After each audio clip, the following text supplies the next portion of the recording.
everyone. Today in this video I'm going to show you how I make my no-bake cookies. My husband is with our son at karate. Today is my son's first lesson as a purple candidate, which is the highest level belt in his current class. Next belt, when he gets the purple belt, he'll be in the advanced class, which is very exciting. But he's pretty excited tonight because he gets to learn a new kata and he gets to be a leader in his class. So I'm so proud of him for working at this for so long, and he's doing really good. So they're at his first lesson as a purple candidate belt. I'm going to surprise my husband with some no-bake cookies because he loves these things. So I'll link the recipe down below, but what I have in my bowl is a cup of rolled oats. They're not cooked, they're raw.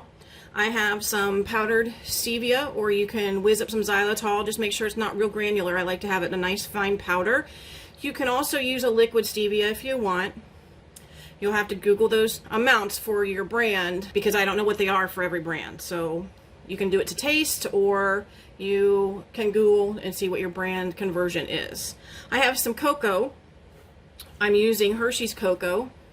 This is the Hershey's regular cocoa. It's 100% cacao, naturally unsweetened. This one is approved by Haley. You can find this in any grocery store in the United States. It's in the baking aisle. And I find that it tastes a whole lot better than some of the other brands of raw cacao. So this is the one I use, and it's cheaper. I'm all about the budget. So you can use this one. The special dark is Dutch processed, and so it's not FMD, but this one is. I also have some of my homemade cashew butter in here. You can use almond butter if you like. And I have a pinch of salt, and I'm going to add my coconut oil that's melted. I get my coconut oil from Aldi. If you have an Aldi near you, you need to go check it out. It's the best coconut oil. They're Simply Nature brand. It is organic. It is unrefined, which means it tastes like coconut. It's not been processed. And it's only about $5 for this 14-ounce jar. So you can see there what that label looks like. Non-GMO. Love this stuff. Now, I'm just going to stir all this together. I'm being a little bit lazy with this because normally I would heat up everything but the oats in a pan on the stove to get everything melted and mixed. But my coconut oil is kind of hot, so I stuck it in the microwave to melt it, so it'll be all right. Just mix it all together. You have to use coconut oil in this recipe because it will harden and set up in the refrigerator, and you have to keep these cookies in the refrigerator or else they will fall apart. Now, if they do fall apart, you can still eat this with a spoon and it's still delicious, but if you want to eat them as cookies, you have to keep them in the refrigerator, keep them chilled. Coconut oil will melt at about 73, 74 degrees. Now you can see that this is a little soupy here. And if that happens, you can just add some more oats in here. I'm trying to get some out of this bag I have over here. My little supply stash. And you want this to be fairly thick so that when you scoop it,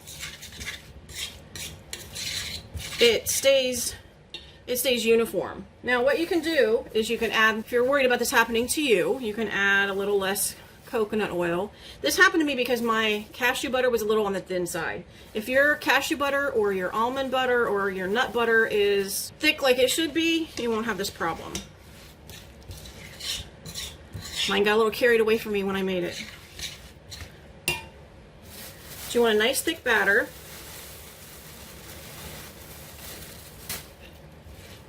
And then if you have the other problem, if you stir it up and it's not the oats aren't very coated, you can add just a little bit more coconut oil.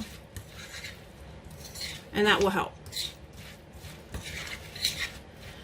All stirred up. It's that easy. It's that simple. And give it a taste. Make sure that it's sweet enough, that it's chocolatey enough. You can put more cocoa in if you want. So now, I just scoop these out. They're a little loose right now, but they will set up. And I just scoop them right onto a plate. I might need 2 plates for this particular batch. They'll release from the plate once they're nice and set up and chilled. So you don't have to worry about them sticking.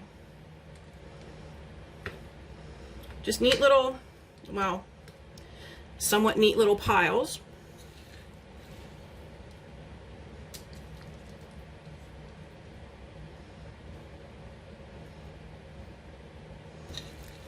My husband's gonna be so happy. Put a little one right here.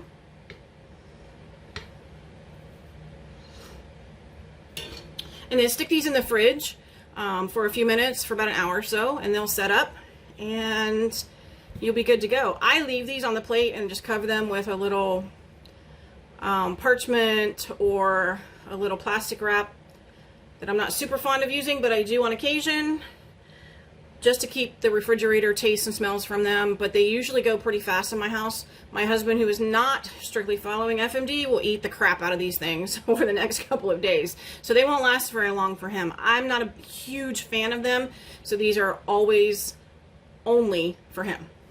So I set these up in the refrigerator, and when he gets back from karate after dinner, he's gonna have a nice little chocolatey treat, and he loves them. I hope you like them too. Check my recipe down below. Also, make sure you give my video a thumbs up and give it a like and subscribe to my channel, all those good things. The more subscriptions I have, the better I do. The more likes I have, the more views I have, the better I do, and the easier it is for me to make more videos. It lets me know that you guys are watching and that you're liking my videos. So I hope to see you again in my next video, and enjoy. Bye guys.